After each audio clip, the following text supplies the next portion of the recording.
It is just a huge honor for me today to be podcast interviewing Stan Bergman, who's chairman of the board and CEO of Henry Schein and a personal idol and role model of mine.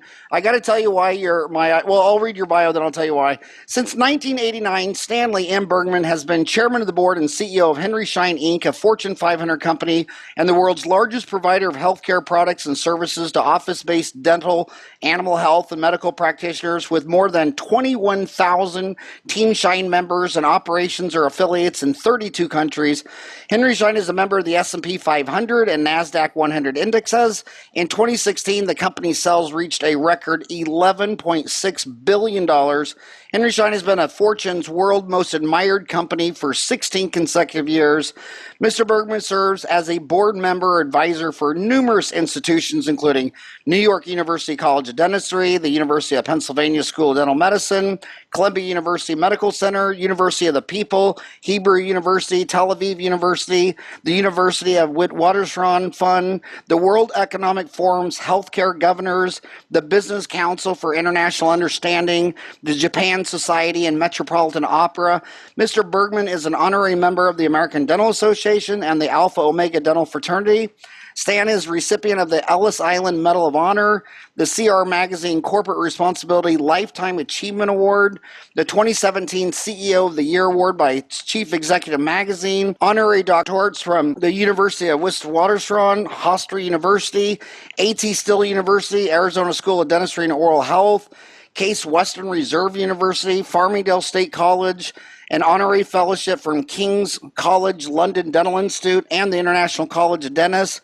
Stan and Marion Bergman and their families are active supporters of organizations fostering the arts, higher education, cultural diversity, and grassroots healthcare and sustainable entrepreneurial economic development initiatives in the United States, Africa, and other developing regions of the world. Mr. Bergman is a graduate of the University of Witwatersrand in South Africa and is a South African chartered accountant and NYS certified public accountant. Stan, where you almost made me cry.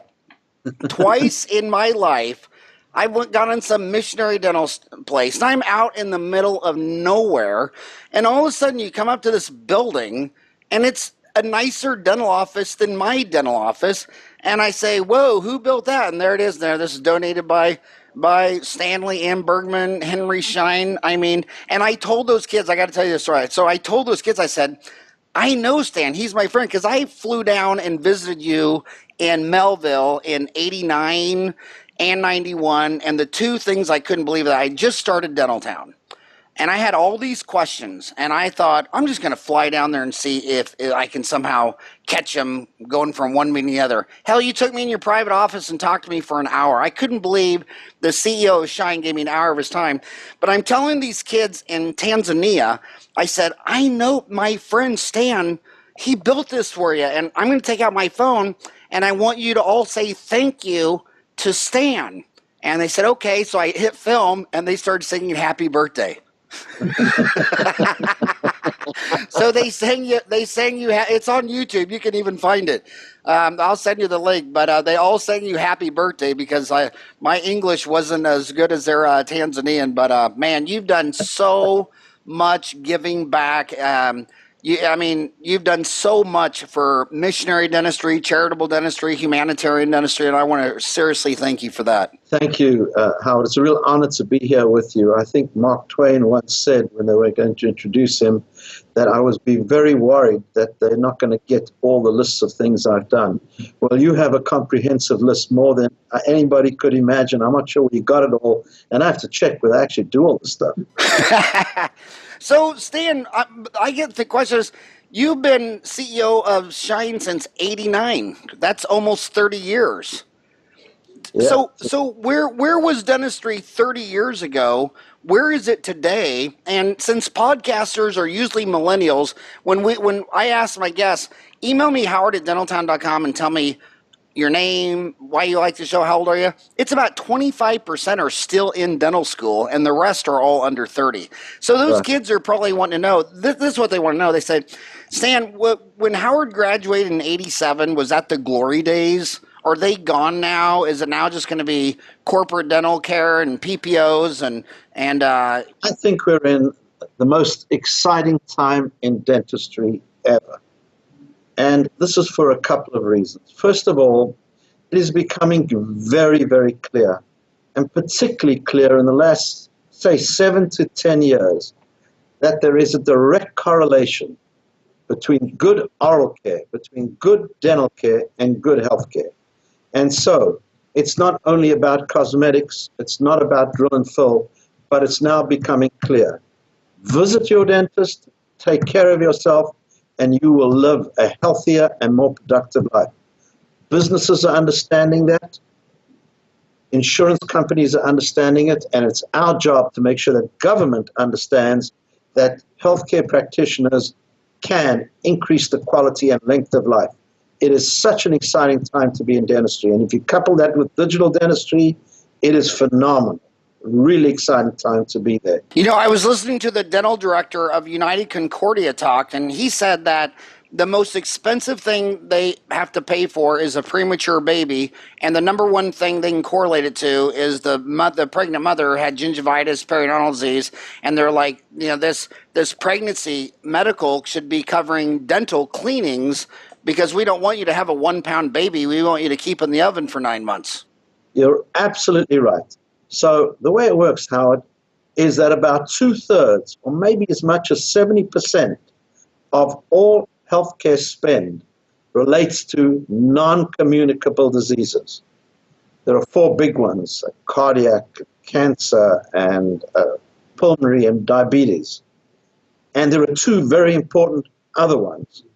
The one, of course, is mental health, and the big other one is oral care. And we can reduce healthcare spend, and we can improve quality life by providing every American child, adult, with access to oral care. And what we're doing now is we're turning dentists far more from drill and fill into healthcare practitioners, an important part of the continuum of healthcare. What an exciting time to be in dentistry and to be recognized as a healer. Very nice. And when someone says digital dentistry, what do you think the future of digital dentistry is? Where do you think it's going to go from today to 10 years from now? So Howard, you asked me a question. When I joined Henry early on, when I joined Henry Schein with Jim Breslawski, who's now the president of Henry Schein and our CEO of our dental business, the largest dental business in the world, when we joined in 1980, we put the very first fax machine into Schein, and we were so excited because we could receive orders from dentists through a fax machine. But what happened in the early 90s, we went to the American dentists and said, what you want is a computer in your office, not to do the word processing, but to run all the accounting. And we invested in Easy Dental. And I went to about 20% of all dentists that now put a computer in their office to run the accounting. And then a couple of years later, we went to them and said, you know what? You, doctor, can put in Dentrix and you can do your scheduling and your charting. Now the big opportunity is the digitalization of dentistry. In other words, the digitalization of the image and the digitalization of prosthetics, and tying the 2 in to the practice management system and the clinical workstation.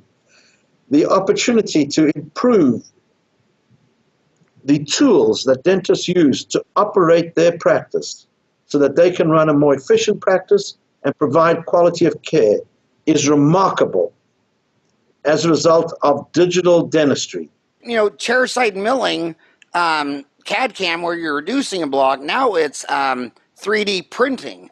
Do you think 3D printing is around the corner, or do you think that's a long way off? Well, first of all, 3D printing is going to impact every aspect of life. It is going to be remarkable. Its time is just beginning. But the area that is going to have the greatest impact on dentistry short term will be the ability to scan to replace a manual impression. This is going to have a profound impact.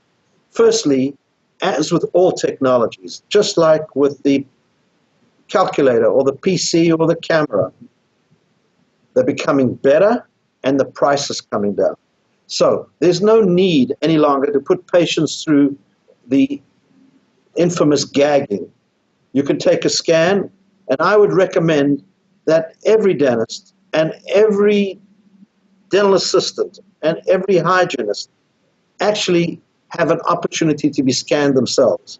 Because once you're scanned, and I had this recently, once again, I got scanned, I will never go to a dentist that is not scanning for an impression.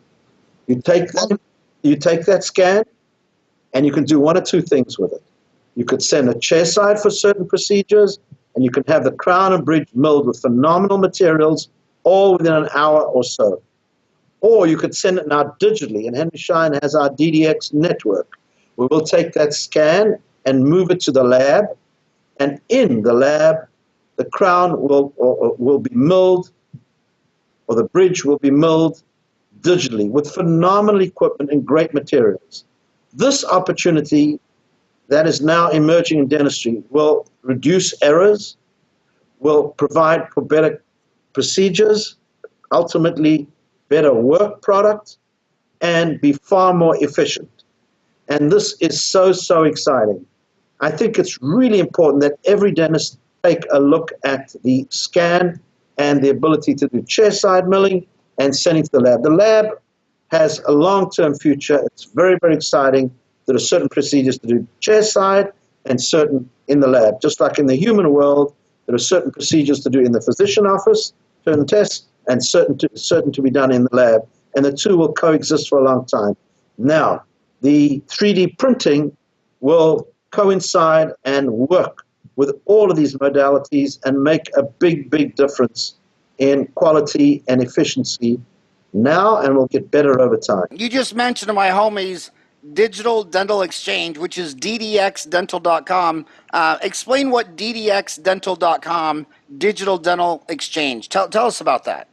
Well, DDX is the Henry Schein network that allows for a scan to be taken and the scan to be sent digitally to the laboratory, where the crown and the bridge can be fabricated digitally using digital machinery, software, milling, and provide for high quality product, crown, the bridge, which can then be sent back very well tied into the scan that was sent through the DDX network. Extremely efficient. It's now in thousands of dental offices and in several thousand labs in the United States, and working extremely well. We've offered this product for about 5 years. I'll tell you what I like the most about the oral scanners is, I'm 55, and you can't be a quality dentist if you don't wear loops. I mean, if you just see more, you're better.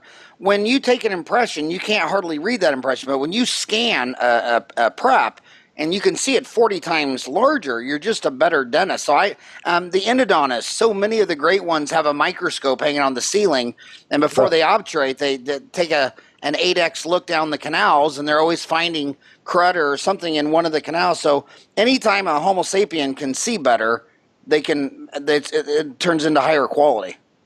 Absolutely. So Stan, Howard, from your point of view as a dentist, you get better quality dentistry, no question. But imagine as the customer, as the patient, it's much more pleasant to be scanned. And as I said earlier, I will never go back to a dentist that does a manual impression. The scanning is just a completely different experience. It's a pleasure, and it takes a few seconds. What scanner do you like the most? If someone was listening and saying, Stan, what oral scanner is getting the best feedback from your dental customers? What scanners do you like? Or does a company like yours have to stay agnostic to brand names because channel conflict of having multiple products in the same category? Do you kind of have to stay away from brands, or? Well, Henry Schein, as you know, Howard, has always been a company that is open architecture, supported open architecture, and we support all companies that have good products with good pricing and great service. There are many of these scanners today. We, of course, offer the 3Shape. We offer the Plan Scan, which has a new system out there, which is terrific. We offer the 3M system. And most recently, we've taken on now the system of Sirona Dentsply, or Dentsply Sirona, the Sirac scanner, and there's several in that family. These are all good. It all depends on what the customer is looking for. And the most exciting part is, as Schein takes on these scanners, we integrate it right into Dentrix and into our dental school software, the XAN system. And so the key here is not only the scan, but you want the scan to go into the practice management clinical workstation so that the information can be sent digitally to the lab if need be. It's such a global, you're such a global company. I mean, 3Shape is out of Denmark, Plan Mecca is out of Helsinki, Finland, 3M's out of Minneapolis, St. Paul. My God, you just, it's a dental world out there, isn't it? Well, dentistry is a global profession, and technology can come from anywhere. The key is to find a way to connect the latest technology with the clinical application so it works for customers in specific parts of the world. And customers' needs are different. You could be a solo practitioner, you could be a small group practice, a mid-sized practice, or in fact, a large DMO. Each one of these customers has different needs. Each clinician has different needs. And so our job at the end of the day is to do what we did when we brought software to dentists, to give them options, to give our customers options, and explain what the various options are. Likewise, now in the digital era, we can give our customers options and allow them to pick the option that's appropriate for them, whether it's in imaging or it's in digital prosthetics. Stan, what is your definition of corporate dentistry? How big do you think it is today in the United States, and how big do you think it'll be in 10 years? I mean, some of these kids are saying, Stan, when you were little, all the pharmacists own their own shop. When they turn into grandparents, will they all be working at CVS and Walgreens? No, I don't think that will be the case. I think there are, broadly speaking, three groupings of dentists, and this is broadly speaking. You've got the very, very large mega groups that are essentially owned by investors, where you have purely professional managers that are not necessarily clinicians. There are clinicians that run their clinical advisory boards, and so that's one group. They're very large. There are a few of those and very large. Then you get the very small practices, more or less the solo one or two. These are people that still want to really be in the community and have very much a desire to be an entrepreneur running their own practice. And then what you have is what we call the mid-sized practices. And it's the mid-sized practices that are generally 5, 7, 8, 9, 10 practices. It may be two dental buddies that got together when they were at dental school and decided to go into a practice. Maybe one of them is the parents had a practice and they want to grow it. And this is the small, mid-sized group practices that are run by dentists. All three of these opportunities have a future, and all three of them will grow. And the DMO practices, many of them are providing outstanding, if not most, clinical services. The mid-size are doing that, the small ones are doing that, and there's room for all of these practices, and each one has different models, each one has different financial needs, and each one requires different kinds of service from us. And Henry Schein is organized in a way that we provide different service to each one of them, whether it's consumables, product, software. The services we provide custom matched the needs of that customer. I tell you, the most fun I ever had watching Jim Kramer was when you were on his show, and I thought, I can't believe I know somebody who's on Kramer. And Kramer, another great short, fat, bald journalist. I support all the short, fat, bald journalists. I will tell you, you and Kramer have one thing in common. You do your homework. Thanks, buddy. He, believe me, knows so much about Schein. He understands us, and it comes out during the questioning. Likewise with you. You do your homework, and you get the best out of the people you interview. So they give you an honest answer to the question. Sometimes when you get interviewed by people and they have not done the homework, and you don't know how to answer a question. But the two of you are very clear. You've done your homework, and you ask clear questions. And we're both bald, handsome beauties. Well, it's the handsome that I would acknowledge, yes. Well, I want to ask you a very specific question. How would you answer this as Jim Kramer asked you? You know, you were on the show, said this morning, your stock symbol is HSIC, posted great sales, blah, blah. But when you look at these very, very large mega groups, you know the names of them, none of them could go public. You're publicly traded. You're in the S&P 500 index. You're in the NASDAQ 100 index. How come none of these can go public? Why are they always owned by private equity, things like that? Yeah, it's a good question. First of all, they are very good investments, and they can be. If you get a good management team, you get a good clinical council of dentists, and you have a good business model, you can provide a very good return on investment and high quality care to the customer. So that works very, very well. Having said that, I think there will be a time when a few of these will go public. A couple of them are now pretty mature. They've done it, but you need management that is not only clinically capable, of course you need that, management that, of course, understands how to run the systems, but you need management that has worked with the public. And in order to be a successful public company, you have to be in a position to provide ideas of where the company is going, strategy, and relatively predictable income growth. And I think the time will come when we will see group practices going in that direction. We've seen public companies, very successful ones in the medical arena and in the animal health arena. A very successful one, Veterinary Centers of America, did very well for its shareholders. They just were bought by a private company, a family company, not because it was a bad public play, but they built such a great strategic company that the Mars company bought them. And then when you go around the world, Australia has two publicly traded, one 300 Smiles, Pacific Dental, and then Singapore has one. But you haven't really seen them outside of Singapore and Australia. There's no publicly traded dental clinics. I think a lot of these companies are still seeing value in growing, buying practices or investing in de novo practices. The time will come that we'll start seeing public offerings in these areas. I call this show Dentistry Uncensored. Can I ask you a tough question? Of course.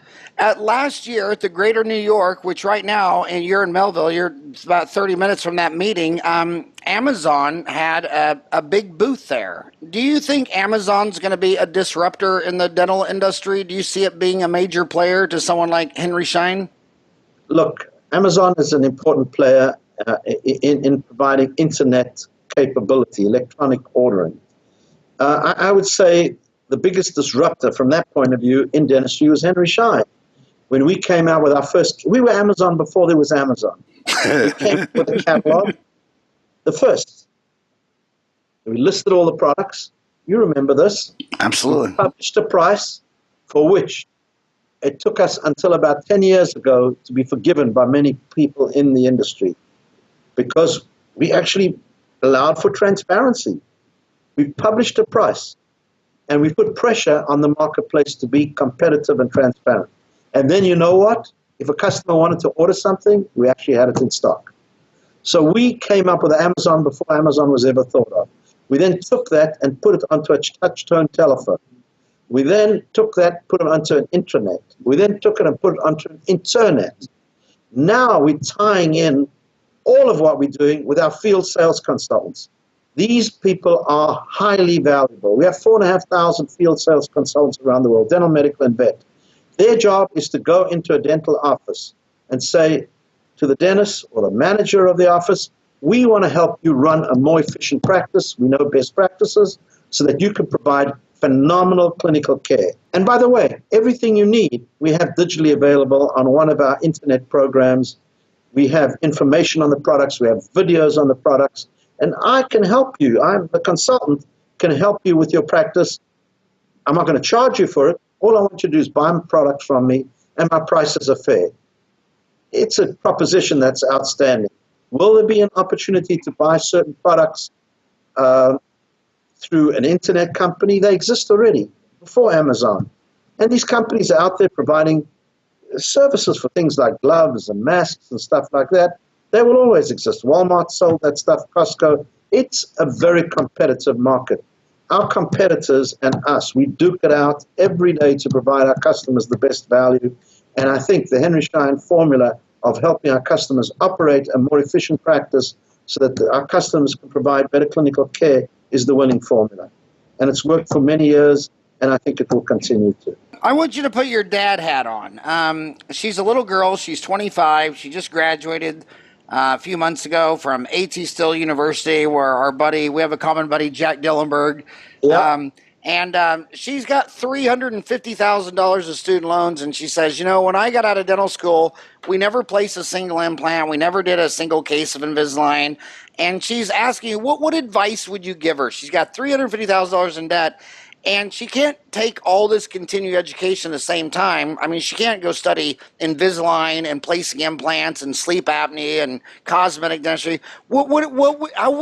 How should she manage that enormous debt? And what dental skills do you think are most vibrant in the marketplace, and she'd be most likely to have dental patients that wanted to pay her for those services? So Howard, the first thing I would say to her, congratulations, you've entered in a phenomenal profession. The profession is great at a great time. As I said, you now have the ability to be a healer, and it provides a very good income stream. So the first thing I would say is, please, Doc, you have learned how to be a great clinician. You went to A.T. Stills, you're not going to get out of there unless you qualified as a great, great clinical practitioner. Plus, if you went to A.T. Stills, you came out, by the way, with great values where you are someone that cares about your community. So, congratulations. You want to go into private practice? Perhaps take a few years and work for a large group, figure out how they do it, see what you like, what you don't like. And then reach out to a Henry Schein field sales consultant who will come in and talk to you about how to set up your practice. That's what we do for a living. This is the software you should get. This is how you get your customers. This is the location you should be in. This is how you finance it. This is the kinds of procedures I would focus on. But I would say there is a plethora of opportunity. Yes, there is more opportunity in certain parts of the country than in others. It is great to be a practitioner in New York City. It's a wonderful place. I mean, it's the most exciting place in the world. I live here. But please remember, there's no shortage of dentists. If you go into certain parts of the country, there are shortages of dentists. So it's up to you. But as a dentist, as a graduate of A.T. Stills, you have a ticket. But please remember, your ticket will get you to where you want to go in terms of financial results and a high quality of professional satisfaction. But you have to remember, you're in the free market, and the free market, you're running your business. And thank God, still in the United States today, most healthcare is delivered through the free market, which in the end has all of its challenges, but is the best way to deliver care. There are many, many challenges with it. It's never perfect, but you have an opportunity to be a private practice, do well professionally, economically, but you have to realize you're running a business. Let's talk. I want to ask you, you walked into that question. I'm going to ask you, America is very unique in so many ways. Like it's the only country that has more guns than people, and they're never going to give them up. And it's the only country that doesn't want socialized medicine like they have in Canada, Australia, all of Europe. Why do you think America's like that? And do you think it should be Medicare for all, or do you think it should be private sector? Or what are your thoughts on it, since it's so controversial? Yes, so here's my thoughts.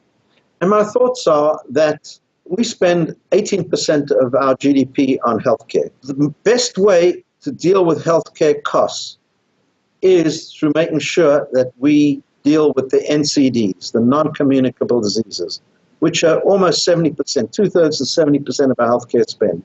So we need to make sure that everyone understands that prevention and wellness is better than being sick.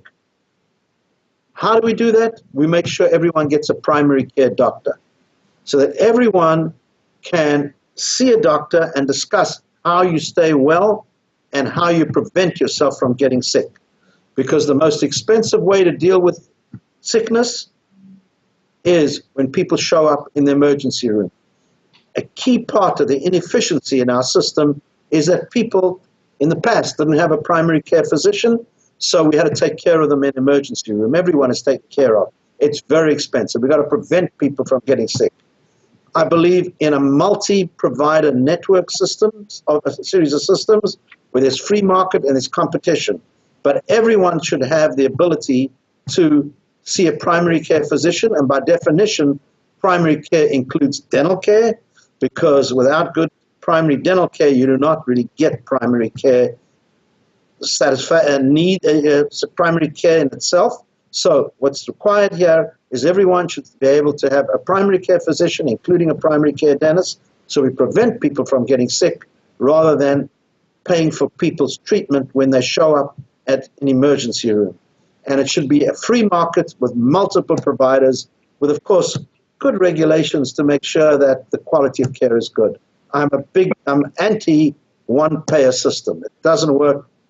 Anytime you have a lack of competition, you end up with inefficiencies. But Stan, government doesn't belong in providing the health care. You just said they should have a primary care physician because it's most expensive to treat them in emergency room, yet 8% of emergency room visits are odontogenic, tooth-related in origin. What does that say to our dental industry when 8% of the emergency room visits are from their tooth? Well, you're 100% right, because we're not providing primary dental care to everyone. There is about half of the country that gets some kind of insurance.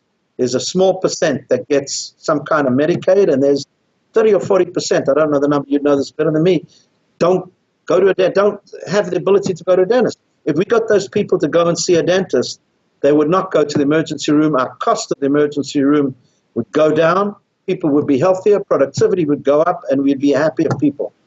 Final question. I know you're the busiest man in dentistry. I can't believe you gave me a half hour of your time. I've already taken 32 minutes. But my last question to you is, you and Jack Dillenberg, when you talked about AT Still, you talked about how not only did you graduate competently, but you had values and you were related to your community, and you've done so much charity. Where does that come from in you? What was going on in your journey where that would become a major focus on you that other people? Values begin at home.